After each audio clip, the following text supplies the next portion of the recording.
we got it back to the landscape. Because I held it a certain way and then it said, okay, we'll be nice to you today.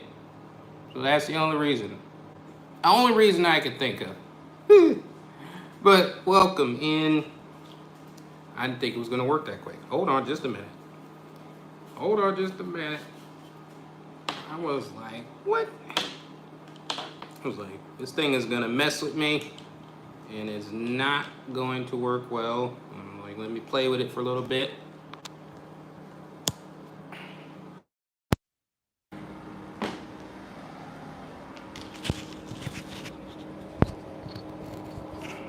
And then,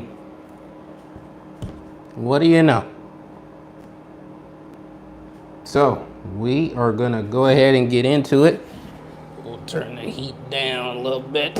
All right. Welcome into Scout Team Sports. I am your host, DeValiant, and we got a lot to talk about. Getting this in on a Friday night because I had some impromptu things I got to take care of on tomorrow and Saturday. Saturday morning at 10 a.m. So I will be doing some community service, some much desired community service. So got to get out there and help other people out. That's what I do, and I love doing that. So gonna be out there in the cold. So pray for me. But we got a lot to talk about. Primarily college football. Big old mess going on, as I stated in my midweek scramble. But because there's so much college football to talk about, we're going to go ahead and start with the NFL first this week and knock out the predictions here. I got it wrong on Thursday night. I really don't care. But surprisingly, the Patriots, look at them, and come back and win a game against a team who I thought was challenging for a playoff spot, possibly. In the Pittsburgh Steelers, but the Patriots beat the Steelers 21-18. And so I'm like, I get it. You can every now and then you can lose to a bad team, but not the Patriots. You can't do that. You can't do that. At least not this year. Which drops the Steelers to 7-6. I don't see them making the playoffs if they're going to lose to the Patriots like that this late in the season. This is where you're supposed to be hitting your stride, whatever that stride is. You don't lose it to a team that bad. I can see maybe in the beginning of the season and you're trying to mesh with whatever new free agents and draft picks you got, but not this late. So we get into the Sunday games. We start off with division rivalry game. Buccaneers and Falcons. Buccaneers at 5-7, Falcons at 6-6. I think this will more than likely determine the division title. I mean, the Saints are 5-7 as well. And yes, the Falcons are only one game ahead, but they've already beaten the Saints. And so if the Falcons can get this win, and yeah, there's still several games to go. You never know what can happen. But with another division game, another division rival game win, I think the Falcons will probably eventually win the divisions, and which is shocking because I was like, okay, if Derek Carr is supposed to be the best quarterback in the division, which I would still say that he is, which shows how bad he's playing. Yeah, okay, I'm not gonna go there again. I've already ranted. I've already ranted about Derek Carr. I will be good tonight. I'll be good. But yeah, I mean, the Falcons are able to beat them with Derek Carr. Without Derek Carr, the Saints, I mean, I don't see the Bucs doing anything. So, the Panthers are already out of it. So I think with this one, this will eventually lead to the Falcons winning the division if they win this game. Because I would say they would then be still ahead of the Saints by one game, even if the Saints did win.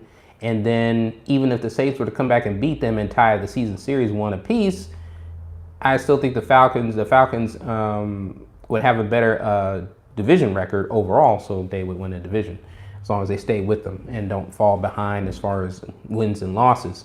So, and I'm just picking the Falcons just because they seem to be slightly better than the Bucs and slightly better than the Saints. And like I said, it's a shame because they don't have near I mean, and then again, like I said, it's not saying much because of Derek Carr, but the Falcons don't even have the best quarterback in the division, and yet they're looking like they're the most likely to win the division. It's not over yet, but at this point, like I said, they beat the Bucks. I think that's enough division wins for them to eventually win the division, as long as they don't fall behind in wins and losses, because you can still fall behind in wins and losses even if you've swept the team in your division and not win a division. I know because my Raiders did that. Anyway, Rams at Ravens. This is a tough one because the Rams can all of a sudden they'll come up and bite you. I mean, it's like they're just they seem kind of average, and then they'll just have a spectacular game. The Ravens, by hook or by, I don't want to say the other word, but by hook or by hook and ladder, they can say that because they're liable to do stuff like that. Love Zay Flowers. Sorry. Love that guy. That's like my favorite receiver. He's a new receiver. He was the one I wanted for my team in the draft. He was like the best one. A little guy, a little speedster, especially after who we lost because of his horrible decision. I was like, this is the next speedster guy. I want him.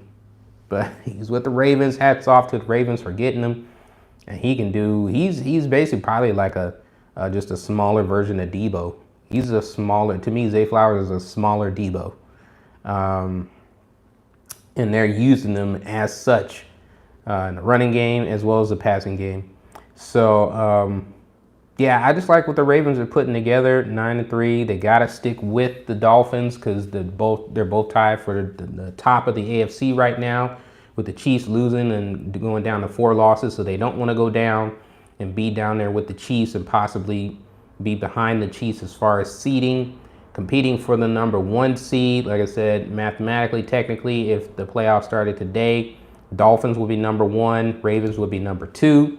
So Ravens definitely want to continue to win and hope that the Dolphins lose. And then they also meet the Dolphins later on in the season. So that's going to be a great matchup. I would hope that both of them can continue to win. Until that time, I'm going to say that the Ravens will win this game. It's not going to be pretty. I don't see them putting up a whole lot of points against the Rams defense, but I think they do just enough. And I think the Ravens defense does just enough to hold off Matthew Stafford and the Rams because, well, like I said, the Rams can all of a sudden have a spectacular game. Those are few and far between. And yes, you are 6-6, and you're trying to, you're still not mathematically out of it as far as making the playoffs. But I think they're going to have to win some other games in order to get into the playoffs because I don't think this is the one that they're going to win. I just think the Ravens are like, they know, even if the Ravens win ugly and win by 1 point, I think they'll get it done because they know they have to. If they want that number 1 seed and they want the bye week. So I'm picking the Ravens over the Rams. Next, you've got Lions at Bears. No Tigers.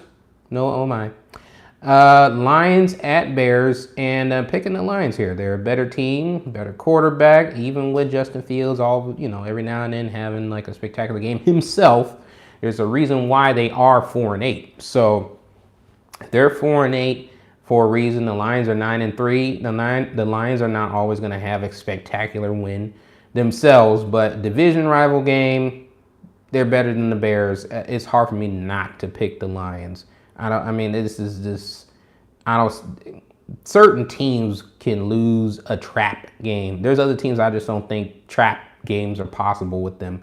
So, and the Lions are one of them. So, and people are still, all the talk is still in the NFC. It's about the Niners, deservedly so, Eagles, deservedly so, and the Cowboys, deservedly so. But the Lions, depending on who they match up with, they might upset one of those 3 teams come playoff time. And so I'd have to look at the matchup and look at, home or away. I'd have to look at all of that. So we'll see. But for right now, they should definitely beat the Bears, picking the Lions over the Bears. Next, you've got Colts at Bengals.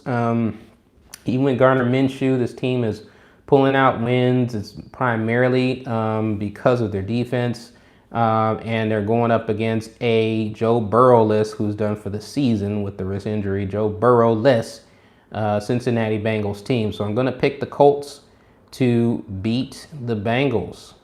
Next, you've got Jaguars at Browns. This is a tricky one because the Jaguars have now dropped to 8-4 after losing, unfortunately, Trevor Lawrence to that injury.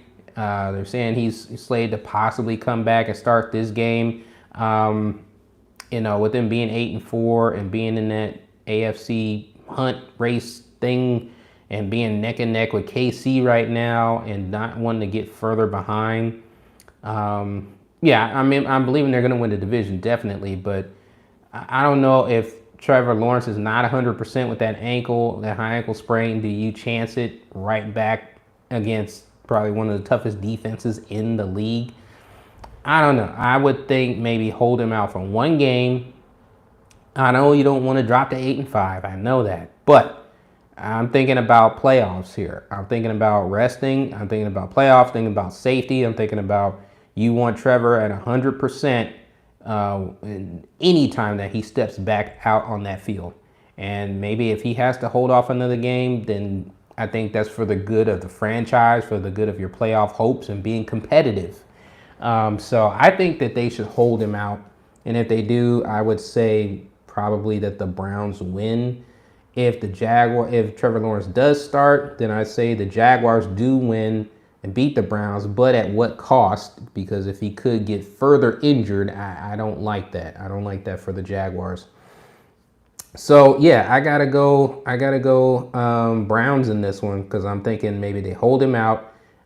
They start the backup for the Jaguars and CJ Beathard, and then it's backup quarterback versus backup quarterback, but with a tougher defense, I would trust the Browns to win a low-scoring, tight game. So I'll pick the Browns over the Jaguars, pending that Trevor Lawrence does not play.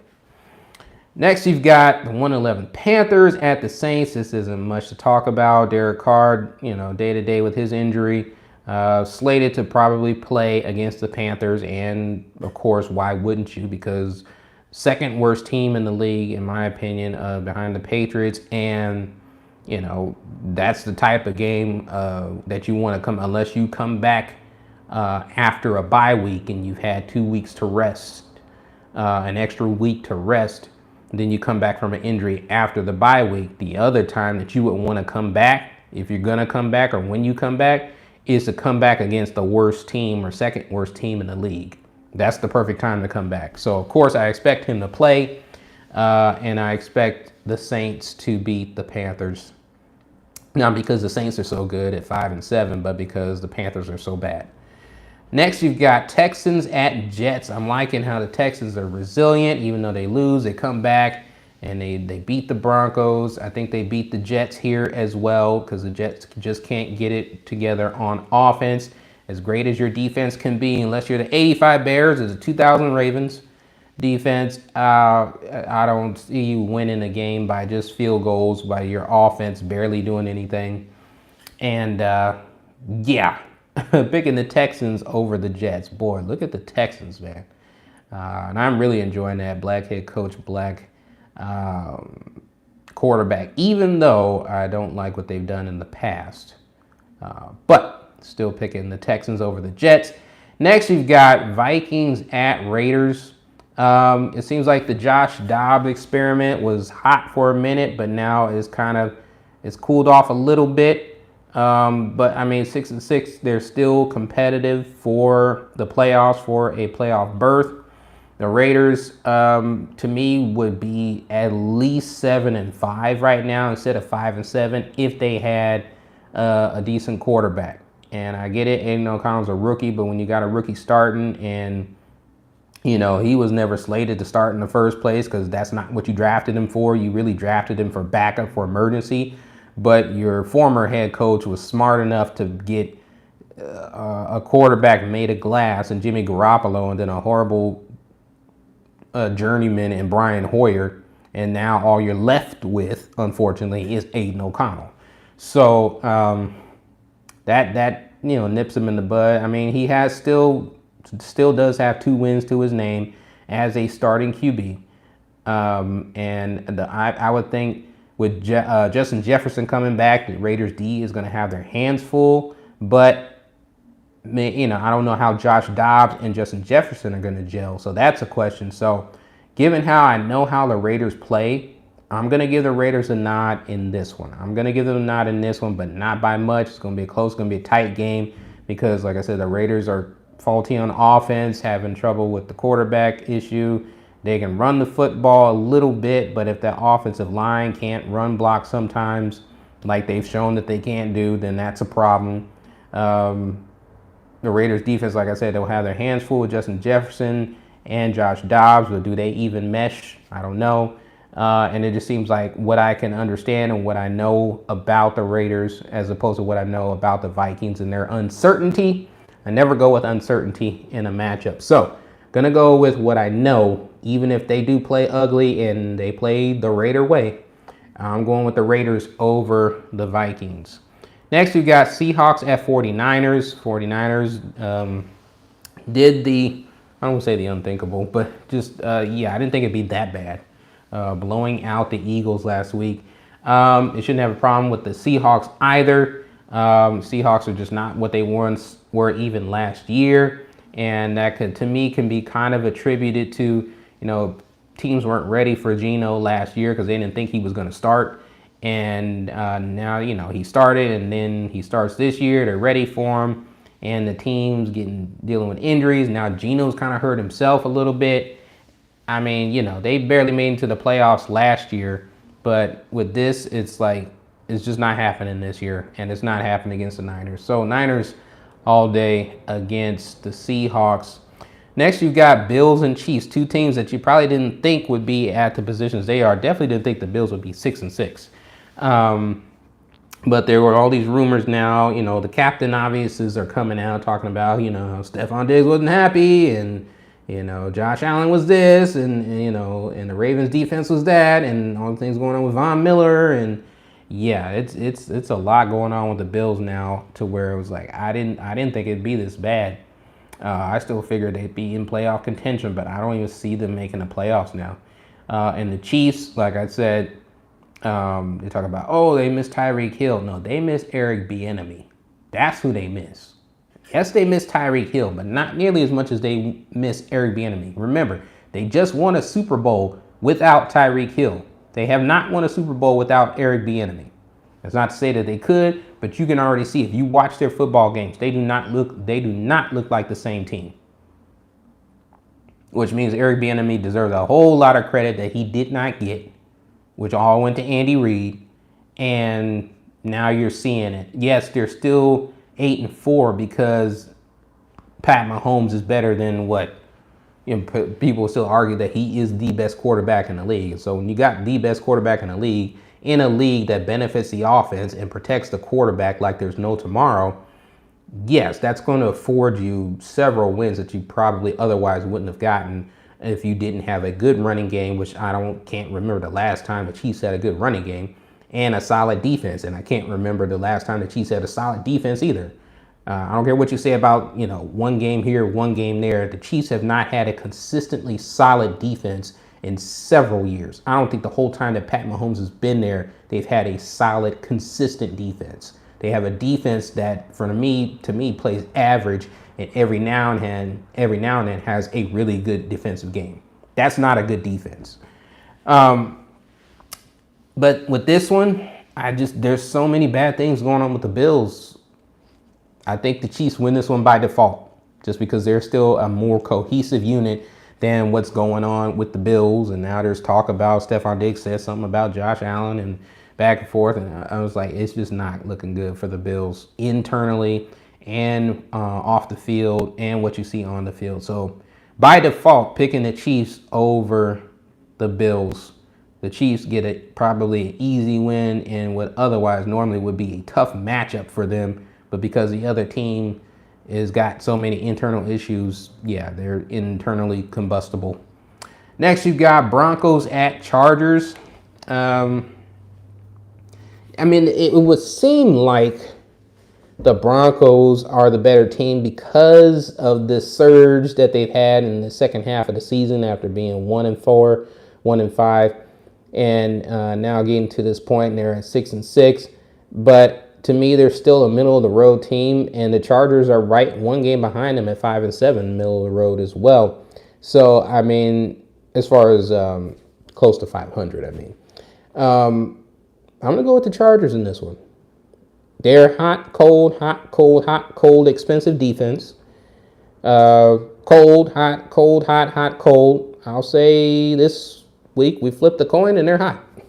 So, and then if the rest of the offense can muster behind Justin Herbert and play a decent game, I say they best the Broncos this time. It is not just, I'm not saying that they're a better team than the Broncos. I think they're about the same. But I just think that this time it's almost like you're flipping the coin. Like, I can't see one of these two teams being dominant, more dominant than the other. And I think the Broncos are going to be they're going to be even flow. They're going to be up and down. The Chargers are up, and then they've been down for several weeks, and now it seems like they're trying to come up again. And I just think the Broncos are a little bit on a decline, while the Chargers are coming up just a little bit, although it's probably too little too late as far as making the playoffs. Still got several games to go, but I think Justin Herbert will best Russell Wilson this go around. I think if I had to pick one of the two, I would pick Justin Herbert as a slightly better quarterback. I'm not talking about the whole body of work. I know Russell Wilson has won a Super Bowl, but how they're playing right now, if I had to choose one to win the game with the game on the line, I'm choosing Justin Herbert. I know what Russell Wilson has done, even in this season. It's impressive, but not that impressive, because look who he did it against. You beat the Vikings by 1 point and came from behind. To me, that's not that big a deal. It's not. And then you lose to, yes, he's good, but you lose to a rookie quarterback in CJ Stroud. I mean, your defense should have been able to hold him at bay somewhat. And then Russell Wilson lead that offense to getting past the Texans defense, and you couldn't do that. So middle of the pack with these types of teams, it's back and forth, it's up and down, win one game, lose one game, win 2 games, lose 2 games. I'm going with the Chargers this week. Like I said, just flipping a coin. Next, we've got the big matchup everybody's talking about, Eagles at Cowboys. Cowboys need this one, because if not, then it's pretty much a lock for the Eagles to win the division.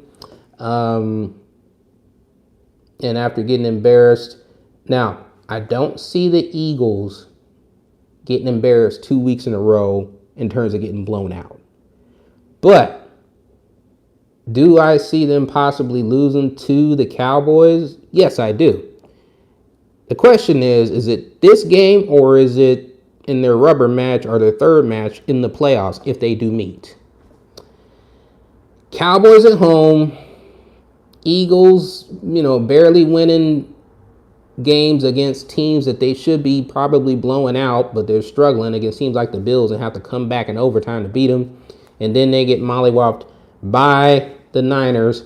I don't believe that the Eagles get blown out in this game, but I do think they lose. I think the Cowboys are hot enough to beat the Eagles. It'll be a tight game. It'll be a close game, but I say the Cowboys get the win here. And if nothing else, Dak is riding high. Dak is hot. The defense is going to be playing their butts off to make sure that they don't have to deal with the tush push and short yardage situations with that Eagles offense.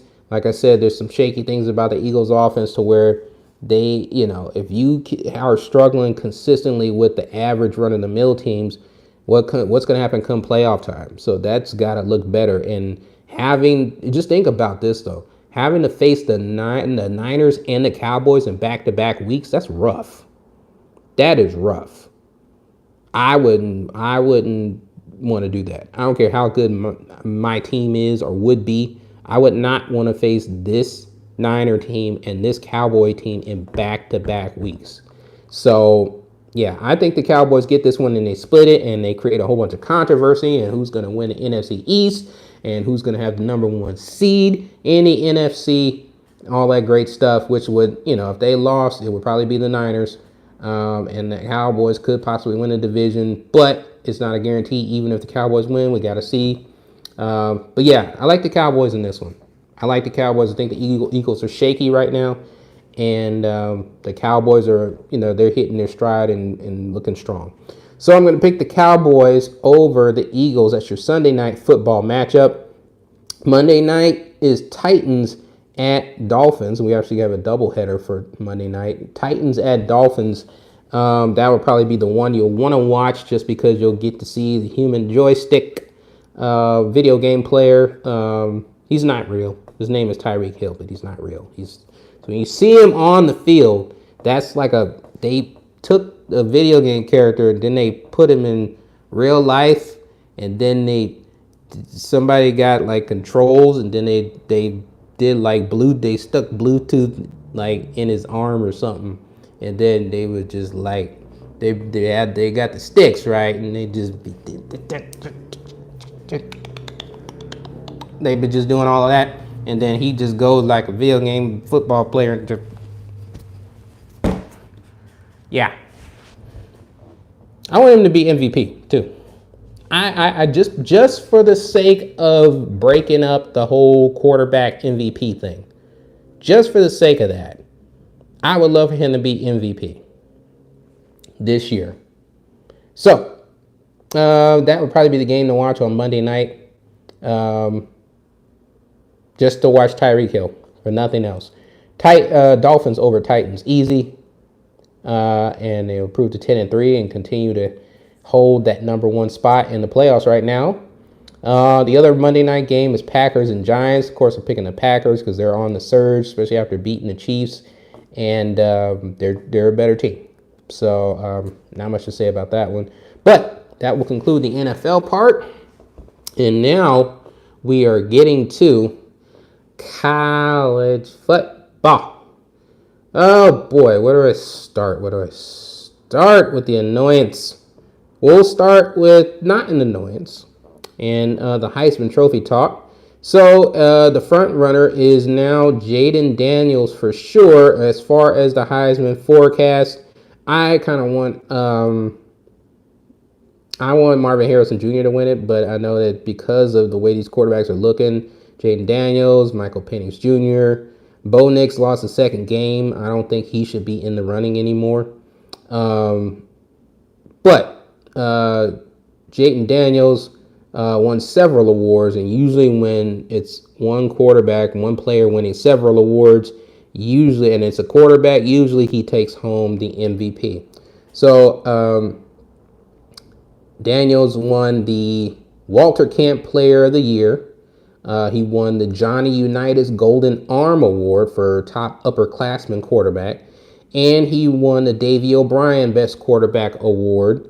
And he was also named AP Player of the Year on this past Thursday. The only one that he didn't win was the Maxwell Award Player of the Year. That was won by Washington quarterback Michael Penix Jr.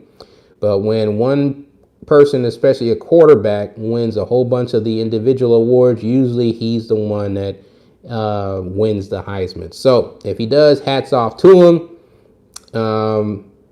Like I said, I would prefer Marvin Harrison Jr., and he's also the big contemplation on whether or not he's going to jump to the NFL draft. There's talk about him in terms of what he said. You know how the media likes to twist words, but I do understand what he's saying as far as, he could jump to the pros, but he hasn't beaten Michigan yet. In his 3 years of being at Ohio State, he has not beaten Michigan. So that stings in the sense that, do you stay another year and see if you can beat Michigan, or do you go straight to the pros? But then there's controversy with that because now his quarterback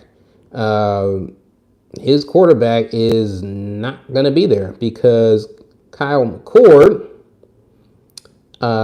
is one of many players who has decided to jump into the transfer portal. And this is the most unprecedented thing I've seen as far as starting quarterbacks transferring, leaving their starting quarterback job and going into the transfer portal. Now, first of all, Kyle McCord to me, I watched that whole game, did not play well at all against Michigan. So I I think if Marvin Harrison were to stay, Kyle McCord is doing Marvin Harrison Jr. a favor because he did not really help in that game. To me, he was the main reason why they lost.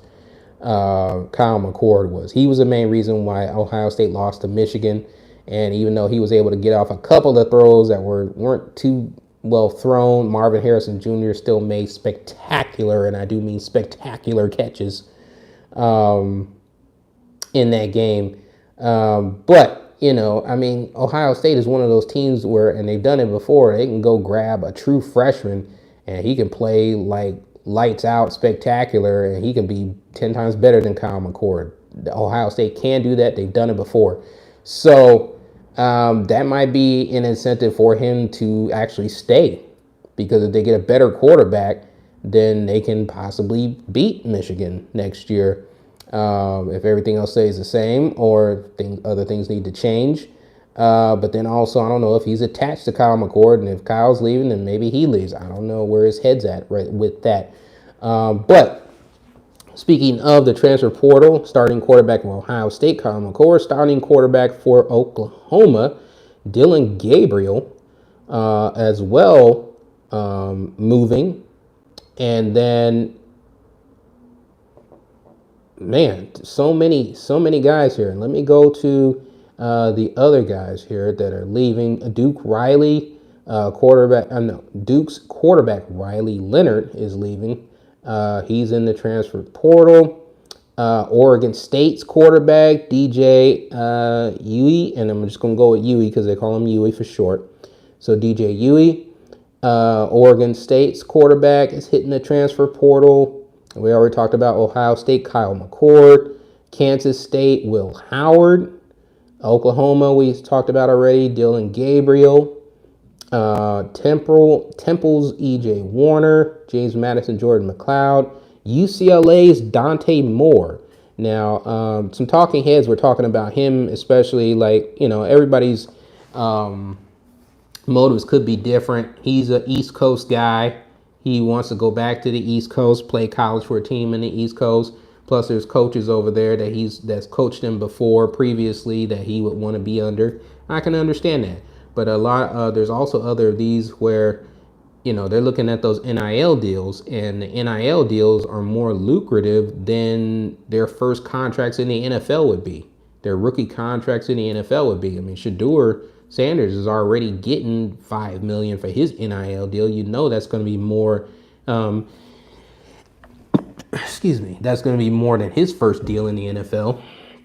So, I get it. I'm not mad at it. It shakes things up. It really teaches you that you have to lock down and make one quarterback happy, and then make sure that you treat them right, if that's who you're starting quarterback. And then once they're done, and then you got to reload and get ready for the next one. The only thing I don't like is the way it's construed is you've got quarterbacks that are in college football. I get the 5th year option, but it shouldn't be anything more than that. To me, it shouldn't be any more than 4 years. You shouldn't be a starting quarterback in any college for more than 4 years, even if you do have a 5th year option. But quarterbacks staying for 5 years, 6 years, 7 years, if they make some way for that to be possible with the whole transfer portal thing, to where these guys almost never leave college for the better part of a decade. And then you've got all these high school quarterbacks coming in to colleges, and no matter where they start, they're going to end up having to do the same thing themselves, because they know after 2 years of being on the bench, they're still not going to get a chance to start, because everybody's transferring that are upperclassmen that are older than them and presumed to be better than them. And so they never get a chance to shine. So after 2 years of them sitting on the bench, then they transfer and try to find some place to go. And everybody's not going to be able to go to a top tier football school. So you're going to probably end up starting at a school that you don't want to start for. Yeah, so there's pros and cons to this whole transfer portal thing. Also want to mention Washington State quarterback Cam Ward, who's hitting the portal as well. So that's a big hole, like I said, I'm happy for the players as far as NIL deals. Wish the NIL deals would have been present when I was playing, as far as community college and going to a 4-year school, San Diego State, but they weren't there yet. So yes, I'm still bitter about that. And so we get to now the bowls. We're gonna go a little bit into the big time bowls. The rest of them, look, it's impossible for me to keep up with all the bowls and all the teams in college football to say, oh, I'm gonna predict this team's gonna win because they have this quarterback and that. Look, there's too many. There's too many. So we're just gonna go through most of them in terms of naming them, just because I like to talk about the names. I wish I could see the trophies because I love the trophies. I love the hardware trophies for these bowl games. And then just to see, like, sometimes some of the bowl games change names, and just to see who's playing. And then we'll, as we'll get toward the final story that we'll talk about in college football that we touched on in the midweek scramble. So we start with Saturday, December 16th, which is a week from tomorrow, which is why we're doing this. Also, no college football this weekend. Myrtle Beach Bowl. The Myrtle Beach Bowl in Conway, South Carolina, and that is Georgia Southern versus Ohio Bobcats, that is. R&L Carriers New Orleans Bowl, Jacksonville State versus Louisiana in New Orleans, Louisiana. For the life of me, it seems like every year the Louisiana Raging Cajuns go to the New Orleans Bowl. I'm like, can they get to a different bowl, please? Can you go to another bowl other than your own bowl? My goodness.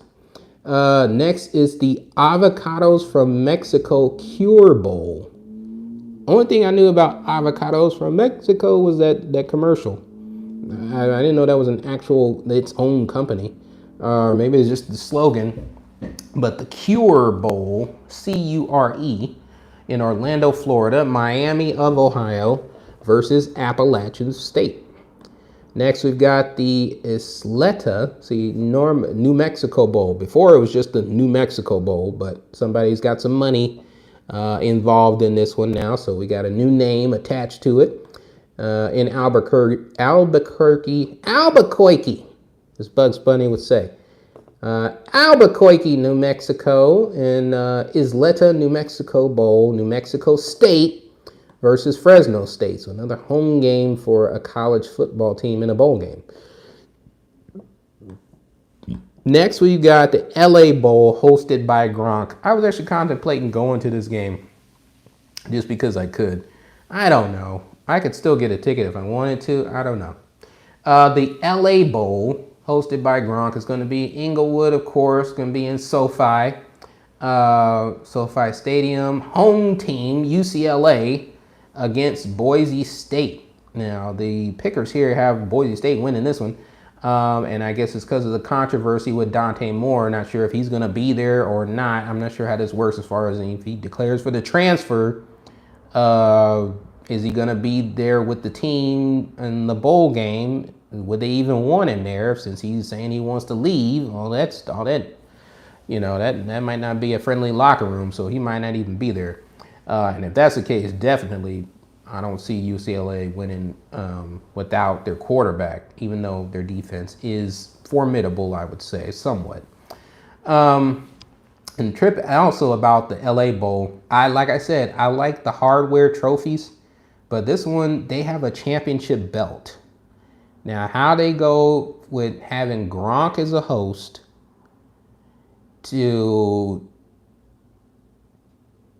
I don't want to say ripping off, but biting wrestling, and instead of having a bowl trophy, it's a championship belt, like in wrestling. Like, why? Everybody else gets a bowl trophy, and you got a championship belt. One guy gets to hold it while, and I don't know. That thing was never going to stay in a trophy case. There's always going to be somebody holding that thing, walking around with it on campus and stuff. I already know. Oh boy. But yeah, a championship belt is the bowl trophy for the LA Bowl hosted by Gronk. UCLA versus Boise State. Then you've got the Radiance Technologies Independence Bowl. See, before it was just Independence Bowl in Shreveport, Louisiana. Now it's the Radiance Technologies. And I think the Independence Bowl is probably one of those that has had the most different names. It had the most names. I remember there was somebody else that had the Independence Bowl a couple years back. Now it's Radiance Technologies. Cal versus Texas Tech in that one. Then you've got the famous Toastery Bowl. The famous Toastery? Huh? I know this one was named something else previously.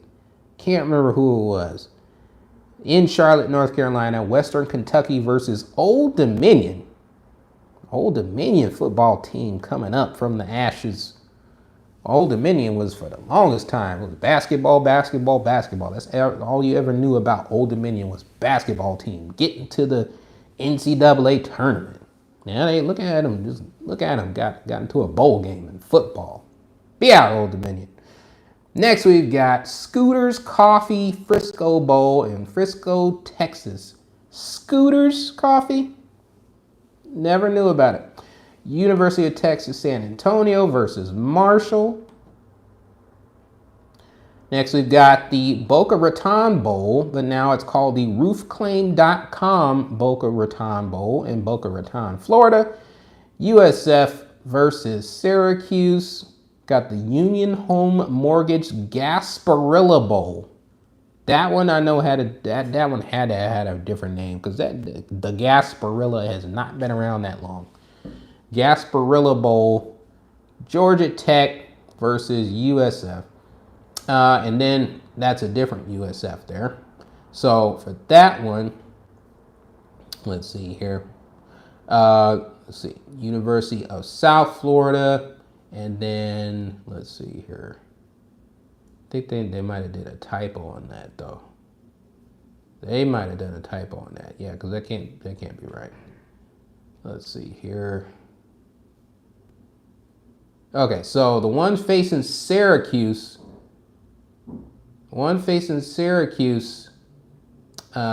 in the Boca Raton Bowl, that's the South Florida Bulls. And then the USF facing Georgia Tech in the Gasparilla Bowl, see, it goes to the same link again, South Florida Bulls, so that can't be right. So they're going to have to fix that. Next, you got the Birmingham Bowl. There's nothing behind that name, just Birmingham Bowl, Birmingham, Alabama. Troy versus Duke. Look at Troy. With their football team getting to a bowl game. The Camellia Bowl in Montgomery, Alabama. I know that one had a different name before. Arkansas State versus Northern Illinois. Lockheed Martin. That one's been around for a couple years, I will say. Lockheed Martin Armed Forces Bowl in Fort Worth, Texas. Air Force versus James Madison. The famous Idaho Potato Bowl. I know that one's been around for a while. Boise, Idaho. Georgia State versus Utah State. The Blue Turf. 68 Ventures Bowl in Mobile, Alabama. Alabama gets a lot of bowl games. Eastern Michigan versus South Alabama. The SRS Distribution Las Vegas Bowl. Las Vegas, Nevada. Utah versus Northwestern. Hawaii Bowl. Coastal Carolina versus San Jose State. Look at San Jose State getting to go to Hawaii again. Quick Lane Bowl, Detroit, Michigan. Bowling Green versus Minnesota. The Sev Pro First Responder Bowl in Dallas, Texas. Of course, Texas gets a lot of bowl games too. Texas State versus Rice, in-state battle there. The Guaranteed Rate Bowl in Phoenix, Arizona. Kansas versus UNLV. Military Bowl by Go Bowling in Annapolis, Maryland. Virginia Tech versus Tulane. The Duke's Mayo Bowl. Charlotte, North Carolina, a home game for them against West Virginia. DirecTV Holiday Bowl in San Diego, California. USC versus Louisville. Tax Act Texas Bowl, Houston, Texas, Texas A&M versus Oklahoma State. Wasabi Fenway Bowl. I know that one's new. Fenway Bowl in Boston, Massachusetts. Of course, Fenway. Yeah, I mean they're smart now. The baseball stadiums and making money now, getting contracts, making money with, for football games. At the baseball stadiums, or that's going to be where the Red Sox play. Wasabi Fenway Bowl. And right behind that, not to be outdone, the Bad Boy Mowers Pinstripe Bowl in the Bronx, where the Yankees play. I don't know if I said the teams. Wasabi Bowl, the Fenway Wasabi Bowl, SMU versus Boston College. I'm really liking SMU lately. As far as them coming up from the ashes of what they had to deal with way back in the 80s. But the Pinstripe Bowl is Rutgers versus Miami in the Bronx. And then the world famous Pop-Tart Bowl. How about that? Pop-Tarts that made a lot of money, enough money to get their name on a bowl. NC State versus Kansas State. My goodness, that's horrible. Valero Alamo Bowl. Remember the Alamo Bowl. San Antonio, Texas. Oklahoma versus Arizona. Tax Slayer Gator Bowl, been around for a long time. Jacksonville, Florida. Clemson versus Kentucky. The Tony the Tiger Sun Bowl. So I guess we got Frosted Flakes is the sponsor. No, they didn't. I don't know why they didn't just say the Frosted Flakes Sun Bowl. Tony the Tiger. Oregon State versus Notre Dame. AutoZone been around for a long time. The AutoZone Liberty Bowl. Memphis versus Iowa State. The Goodyear Cotton Bowl. Missouri versus Ohio State. Chick-fil-A Peach Bowl, Ole Miss versus Penn State. I think that'll be a really good matchup in the Peach Bowl. In Atlanta, Georgia. The Music City Bowl, Nashville, Tennessee. Auburn versus Maryland. Capital One Orange Bowl, Georgia versus Florida State. We'll get to that in a minute. The Barstool Sports Arizona Bowl, Toledo versus Wyoming. And January 1st, we've got the ReliaQuest Bowl in Tampa, Florida, LSU versus Wisconsin. The Cheez-It Citrus Bowl in Orlando, Iowa versus Tennessee. The Fiesta Bowl, Liberty versus Oregon. And then we get to the college football playoff. And Michigan, number one ranked Michigan versus fourth ranked Alabama. And the Sugar Bowl, the Rose Bowl is number one ranked Michigan against fourth ranked Alabama and Pasadena. And then number two ranked Washington against number three ranked Texas in the Sugar Bowl. Now, for the life of me, I am tired of college football always flipping what it is that they say is important. They're not being consistent. If it was consistent every year, I'd be okay with that because that's the rules that they made up. Those are the rules they make up. Okay, fine. As long as they're consistent. But they're not consistent. They will say one year this team got in because they're the best team of a group of teams that should have gotten into the college football playoff. Then another year, they'll say that because they went undefeated and won their bowl game and won their conference championship, that they get in. Why is it back and forth all the time? There's always one team who they say they got in, but their strength of schedule wasn't strong enough, so but because they went undefeated or because they looked like the best team or the third best team or the fourth best team based on how they played, then they get in. They're basically saying Florida State is not one of the 4 best teams based off of their personnel. Not how they played. Not their record. They couldn't do anything about who was in front of them. They beat who was in front of them. Went undefeated. Won their conference championship. But because of personnel, you're saying they're not in. Not because of how they played. Because of personnel. They lost Jordan Travis. Okay. It's devastating. You want to say without him, they're not one of the 4 best teams? Okay. Neither was Ohio State in the very first college football playoff. If you remember, they had their 3rd string quarterback who beat Michigan in the big game. And then he went on to lead them to win the first ever college football playoff national championship. The 3rd string quarterback of Ohio State. So why are you tripping off of the 2nd string quarterback for Florida State? You're changing the rules again. You're not consistent. Whatever it is, even if it's rules that I couldn't stand, I'd still respect you for the rules being consistent in terms of who gets in.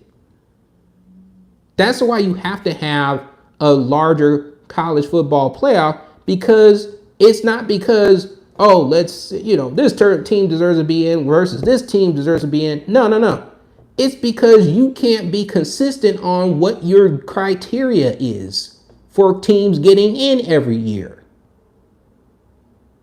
So what's going to happen if you have 8 teams? What's going to happen if you have 12 teams? Well, that 13th team that said they should have got in over who was the 12th team, there's going to be that argument there too. Because you're not consistent with your criteria of how they get in. So there's always going to be that argument. Whereas if a team meets your criteria, then they should get in. And as long as that criteria is consistent every year, year in and year out, then that's what you're measuring by. But you want to keep flip-flopping what your criteria is and say, this is more important this year, this is more important than this year. Florida State absolutely should be in. There's no way that Alabama, with a conference champion, yes, they beat the number 1 seed. But then you don't even let them leapfrog Texas because Texas beat them. But yet you wanted to have at least 3 out of those 4 teams, the big money schools. And yeah, maybe Florida State is not as a big money school as those other 3, but they're no slouch. But because they didn't have their starting quarterback and he got injured, you cheated the rest of those players.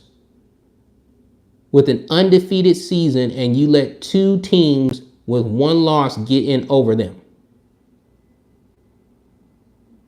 And if Jordan Travis had not gotten injured, then Florida State would be playing in the college football playoff. I guarantee you, if Alabama goes undefeated, there's no way they're not in the college football playoff.